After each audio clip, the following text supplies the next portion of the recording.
Si vous envisagez d'ouvrir un compte bancaire aux Émirats, qu'il soit personnel ou professionnel, alors cette vidéo est faite pour vous.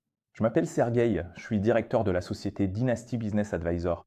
Nous sommes basés à Dubaï et depuis plus de 11 ans, nous aidons des entrepreneurs du monde entier à ouvrir des comptes bancaires, qu'ils soient professionnels ou personnels.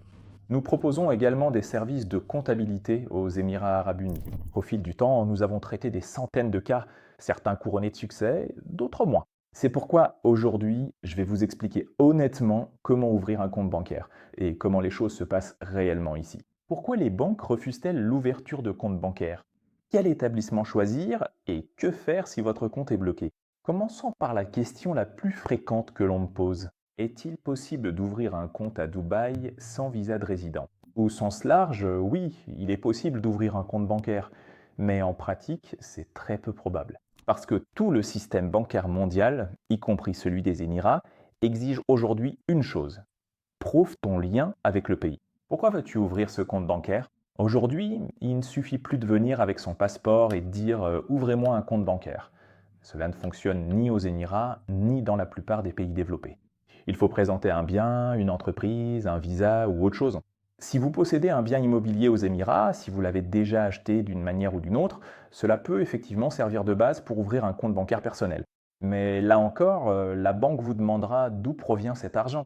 Elle vous demandera une preuve de l'origine des fonds. C'est là que la plupart des clients commencent à se poser des questions. Que faut-il présenter? Quel relevé bancaire personnel? Ils ont tout géré leurs affaires chez eux de manière totalement transparente et légale afin de pouvoir présenter les documents nécessaires qui satisferont la banque pour l'ouverture d'un compte bancaire. Pourquoi les banques ne veulent-elles pas non plus ouvrir de compte pour les non-résidents, qu'il s'agisse de comptes personnels ou d'entreprises? C'est parce qu'en raison des exigences élevées des régulateurs internationaux, elles doivent consacrer beaucoup d'efforts à la vérification du client potentiel. Et beaucoup d'efforts, cela signifie beaucoup d'argent dépensé par la banque. C'est pourquoi, si la banque estime que les efforts fournis ne rapporteront pas suffisamment de bénéfices, elle peut refuser à un tel client potentiel l'ouverture d'un compte bancaire, surtout s'il n'est pas résident. C'est pourquoi, pour un compte non résident, la banque vous demandera le solde moyen. Si ce sont de grandes banques sérieuses qui ouvrent des comptes, alors pour les comptes de résidence, cela commence à partir de 5 millions de dirhams. Ici, un deuxième problème se pose: l'échange d'informations fiscales concernant les non-résidents dans le monde entier. La plupart des pays, environ 180, ont signé l'ESR pour l'échange d'informations fiscales sur les non-résidents. Et si un non-résident détient plus de 200 000 euros dans une banque au 31 décembre, la banque est obligée d'envoyer l'information sur le solde du compte au pays où le client est résident fiscal, ce qui n'est pas avantageux pour tout le monde. Bien sûr, dans certains cas, les clients ont ouvert des comptes de résidents il y a déjà longtemps. Les banques essayent de ne pas fermer les comptes, même s'il s'agit de comptes non résidents en général. Si une personne a par exemple une certaine présence, même s'il montre qu'il a un ancien appartement là-bas qu'il a gardé, que des loyers y sont versés et que le montant est inférieur à 200 000 dollars, alors oui, il indiquera son numéro fiscal, mais il n'y a pas d'échange d'informations fiscales car le montant est inférieur à 200 000 dollars. Mais pour les nouveaux comptes non résidents, nous considérons que ce n'est pas avantageux. Il est toujours plus facile d'obtenir un visa de résident et ensuite d'ouvrir un compte en tant que résident. C'est pourquoi notre position est simple et honnête. Nous ne recommandons pas d'ouvrir des comptes pour les non-résidents. Il vaut mieux d'abord obtenir un visa de résident. Ce n'est vraiment pas cher. Par exemple, l'une de nos méthodes les plus simples consiste à enregistrer une licence financière et à obtenir un visa de résident sur cette base. Le forfait complet avec le visa coûte environ 4 500 dollars, service inclus. Et même en une semaine, vous pouvez devenir résident, surtout si vous êtes déjà sur place. Vous venez chez nous, quelques démarches simples, et en une semaine, nous vous obtenons un visa de résident, nous obtenons la licence financière et nous faisons le visa de résident. Et une fois que vous êtes devenu résident, après avoir obtenu l'Emirates ID, nous allons avec vous ouvrir votre compte personnel, pratiquement le jour même, et vous pouvez déjà transférer vos fonds sur votre compte personnel, sans aucune restriction. Bon, la seule restriction concerne bien sûr le motif du transfert. C'est-à-dire que cela doit provenir de sources affiliées. Il s'agit soit de comptes personnels, soit d'entreprises qui vous sont affiliées. Vous déposez vos fonds et c'est tout. Et ensuite, plus personne ne vous pose de questions. Le deuxième sujet, qui est très important, c'est pourquoi la banque refuse d'ouvrir un compte. Eh bien, cela découle de ce que j'ai déjà dit précédemment. Voyons donc quelles sont ces raisons. La première et la plus fréquente raison pour laquelle la banque refuse d'ouvrir des comptes, c'est l'absence d'une histoire claire de la provenance des fonds. la banque veut toujours voir une histoire transparente sur l'origine des fonds d'une personne. Si par exemple une personne dit «J'ai travaillé pour la société Alpha LLC», très bien. La banque demandera «Ah oui, vous y avez travaillé? Montrez-nous un certificat de salaire de la société, ainsi que votre relevé bancaire pour les 3 ou 6 derniers mois, où l'on voit que l'argent provenait de cette société». Si vous n'avez pas cela, cela peut constituer un motif de refus d'ouverture de compte bancaire. La deuxième raison. Si, par exemple, nous parlons de l'ouverture d'un compte pour une entreprise, il s'agit alors d'une incohérence entre l'activité déclarée et l'activité réelle de la personne. Supposons qu'une personne ait toujours travaillé dans le secteur du commerce automobile, mais qu'aux Émirats, elle souhaite soudainement commercer non pas des voitures, mais des tuyaux pour l'industrie pétrolière et gazière. La banque dira alors que votre activité ne correspond pas à celle que vous exerciez auparavant. Votre chevaux ne correspond pas à l'activité que vous avez déclarée. Et si cette société est située dans une zone franche ou s'il s'agit d'une société offshore, alors la banque refusera dans ce cas. Si vous souhaitez lancer une nouvelle activité à partir de zéro, alors par exemple, une société en zone franche ne vous conviendra pas. Vous devez ouvrir une société locale, car ces entreprises ont une plus grande présence sur le territoire, et la banque considère alors qu'il s'agit d'une nouvelle activité et que la personne souhaite se développer. La troisième raison, c'est l'absence de relevé bancaire, ou bien des relevés provenant de juridictions sous sanction, ou encore de banques qui sont elles-mêmes sanctionnées. Cela non plus n'est pas autorisé. Dans ce cas, la banque refuse l'ouverture du compte. Ensuite, il y a bien sûr le passeport. Il y a des nationalités qui relèvent de juridictions blanches, d'autres de juridictions grises, et il y en a pour lesquelles les banques sont plus réticentes à ouvrir des comptes. Par exemple, si vous êtes citoyen de l'Union européenne, c'est une juridiction très blanche. Un citoyen indien est également considéré comme tel. En revanche, si vous venez par exemple du Pakistan, alors les banques des Émirats commencent à se poser des questions. Elles ouvrent actuellement des comptes bancaires de manière assez sélective. Une telle personne doit donc présenter un historique financier irréprochable et une activité transparente et facilement vérifiable. Il faut comprendre qu'une banque, c'est une entreprise. Chaque client représente un risque. Si les risques liés au client sont élevés et que le revenu potentiel est faible, la banque refusera toujours, tout simplement, d'ouvrir un tel compte bancaire. Ce n'est rien de personnel, c'est juste des mathématiques. Ensuite, nous parlerons de la banque qu'il vous conviendrait de choisir. Les Émirats sont l'un des plus grands hubs bancaires au monde. En plus du grand nombre de banques émiraties locales, de nombreuses banques internationales sont également présentes ici, notamment Citibank, HSBC Bank, Barclays, ainsi que de nombreuses banques indiennes et pakistanaises. Voici les plus grandes banques en termes d'actifs. First Abu Dhabi Bank, puis Emirates NBD, Abu Dhabi Commercial Bank, Abu Dhabi Islamic Bank, et enfin, pour compléter le top 5, Dubai Islamic Bank. Ce sont les banques systémiques du pays, avec des centaines de milliards de dollars d'actifs. Ensuite, parlons des banques avec lesquelles travaille précisément Dynasty Business Advisor, qui propose d'ouvrir aussi bien des comptes professionnels que personnels. En tête de notre liste se trouve Emirates NBD. Nous avons de solides relations chez Emirates NBD pour l'ouverture de comptes personnels et de comptes d'entreprise. Viennent ensuite Abu Dhabi Islamic Bank, First Abu Dhabi Bank, Dubai Islamic Bank et l'un des nouveaux acteurs, la banque pakistanaise United Bank Limited. Cette banque existe depuis longtemps, mais elle a récemment commencé à conquérir agressivement le marché en ouvrant de nouveaux comptes, aussi bien professionnels que personnels. Et en quoi ces banques diffèrent-elles fondamentalement? Eh bien, Emirates NBD est, à mon avis personnel, la banque commerciale la plus puissante des Émirats. Il propose une large gamme de services et dispose d'un grand nombre d'agences à travers le monde. La banque emploie des spécialistes venus du monde entier qui parlent toutes les langues européennes, asiatiques, d'Asie centrale, ainsi que le russe, l'ukrainien, voire même le kazakh. Ensuite, il y a Abu Dhabi Islamic Bank. C'est une banque plus petite, islamique, qui ouvre les comptes plus facilement, mais qui en même temps pose aussi beaucoup de questions lors des transactions. Il faut dire que toutes les banques posent toujours des questions lors des transactions. Il est donc nécessaire d'avoir les documents justificatifs. Lors des transactions, il vaut mieux toujours préparer une facture, un contrat de transport si besoin, ou s'il s'agit d'un service, une preuve de l'exécution des travaux. À chaque ouverture de compte bancaire, qu'il s'agisse d'un compte personnel ou d'entreprise, la banque s'attend à ce qu'il y ait un certain solde sur le compte. Pour l'ouverture d'un compte personnel, s'il s'agit d'un compte simple, il faut littéralement avoir 3000 dirhams sur le compte, si c'est un compte classique sans gestionnaire attitré. Si l'on parle d'un compte d'entreprise et d'une activité internationale, c'est-à-dire de clients non locaux opérant aux Émirats, mais à l'international, alors la banque s'attendra à avoir un certain solde. Ce solde doit être compris entre 200 000 et 500 000 dirhams sur le compte. Ce n'est pas un dépôt, mais c'est le solde moyen qui doit être maintenu pour que la banque trouve intéressant de servir un tel client. C'est pourquoi nous recommandons toujours d'être prêt à maintenir un tel solde et il faut également pouvoir démontrer que ce montant existe déjà sur un autre compte affilié du client avant que la banque n'ouvre ce compte. Parce que la banque doit voir que le client dispose de ses fonds, que ce soit sur le compte de son entreprise ou à titre personnel. Il est donc prêt à déposer cet argent à la banque afin de développer davantage son activité via les Émirats. Si vous ne disposez pas encore de tels fonds, ce n'est pas grave.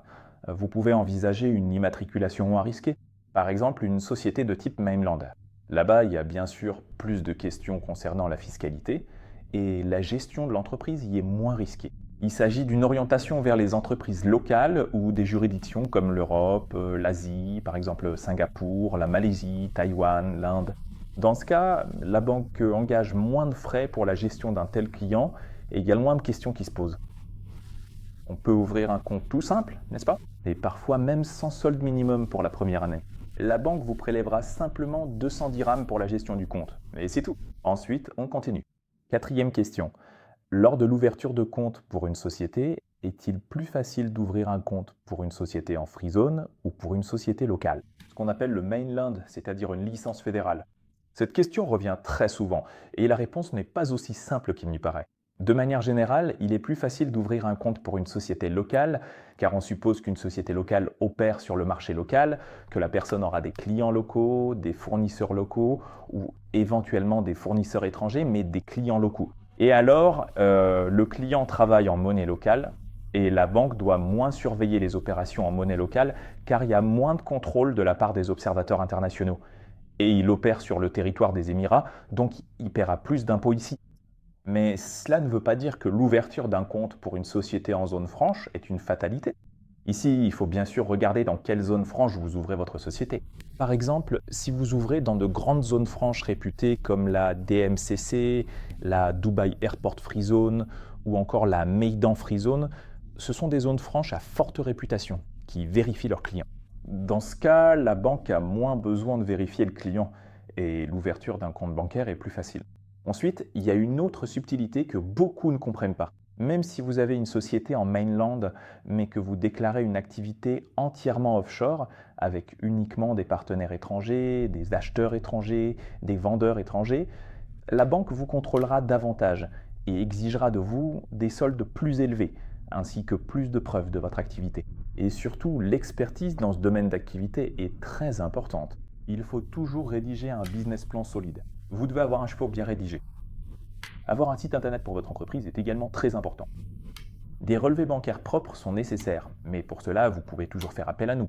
Nous, la société Dynasty Business Advisor, pouvons vous aider dans ce domaine. C'est pourquoi y aller sans consultant est toujours une grosse erreur. Le client ne remarque pas toujours les petits détails auxquels il faut prêter attention. Cela peut entraîner un refus d'ouverture de compte bancaire. En conséquence, si la banque a déjà refusé l'ouverture d'un compte, il ne faut pas revenir dans la même banque et refaire une demande, n'est-ce pas?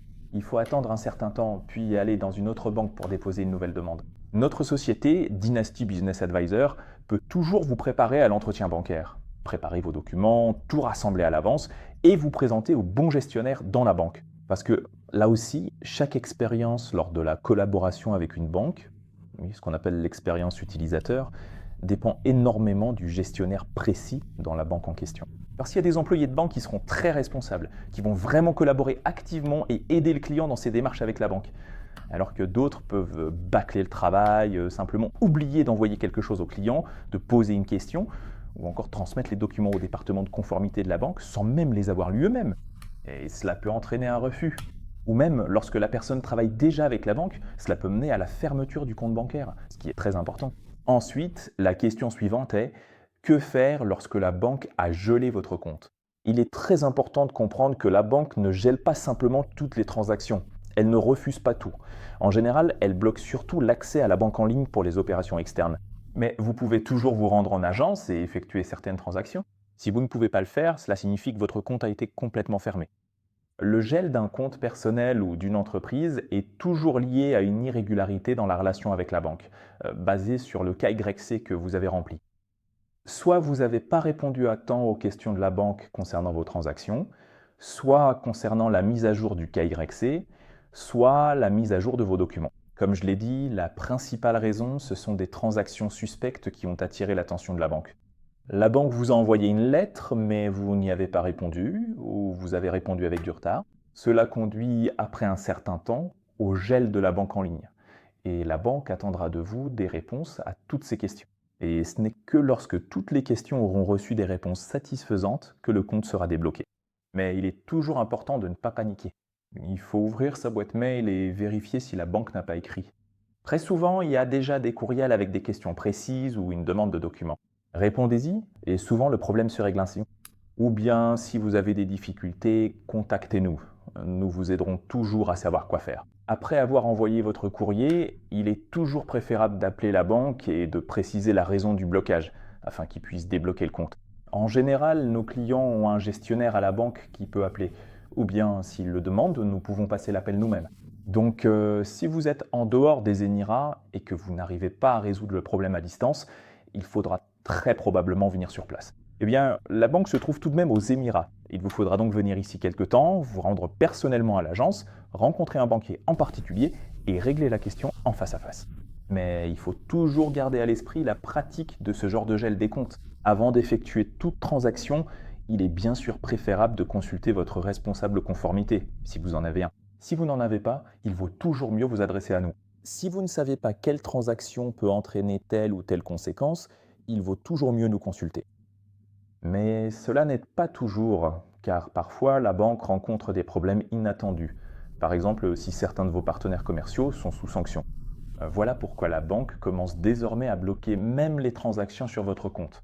Mais malgré tout, pour toute transaction inhabituelle, avant tout mouvement atypique sur le compte, que ce soit vous qui l'effectuez ou vous receviez un virement, il faut mieux consulter votre conseiller. Et si vous êtes notre client, alors avec la société Dynasty Business Advisors ou directement avec moi, ou bien avec mes partenaires et collaborateurs. Faisons le point sur tout ce qui a été dit.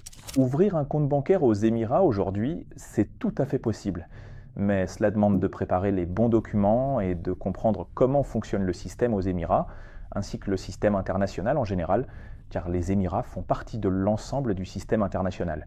Et ils obéissent non seulement, par exemple, à la Banque nationale des Émirats, mais aussi aux banques nationales d'autres devises et émetteurs, comme ceux qui utilisent l'euro par exemple, ou la réserve fédérale, oui, le dollar américain. Ouvrir un compte sans résidence, c'est difficile. Avec un visa de résidence, c'est nettement plus simple. Les raisons des refus d'ouverture de compte sont toujours les mêmes. On peut les anticiper et les éliminer à l'avance. Le choix de la banque dépend de votre activité et de votre capacité à maintenir le solde requis sur le compte. La free zone comme le mainland peuvent fonctionner, à condition de bien préparer les démarches. Et si votre compte est bloqué, ne paniquez pas, il y a toujours une solution. Nous sommes toujours là pour vous aider. Chez Dynasty Business Advisor, c'est notre quotidien. Nous aidons à choisir la bonne banque selon chaque situation, préparons les documents, accompagnons lors de l'entretien, assurons le transport, aidons à gérer la conformité bancaire, à répondre aux questions et, si besoin, à mener les opérations courantes en matière de conformité. Si vous souhaitez clarifier votre situation particulière, écrivez-nous sur WhatsApp. Vous trouverez également notre email et notre numéro de téléphone épinglés sous cette vidéo, ainsi qu'un lien dans la description. La première consultation est gratuite. Si cette vidéo vous a été utile, mettez un like, abonnez-vous à la chaîne, écrivez-nous, partagez votre avis. Dites-nous ce que vous en pensez. Votre avis compte beaucoup. Nous commençons désormais à gérer tout cela de manière très sérieuse. Nous allons réaliser de nombreux podcasts en répondant en format vidéo à toutes les questions possibles afin d'éclaircir complètement tous les points restés flous concernant le travail via les Émirats et d'autres juridictions.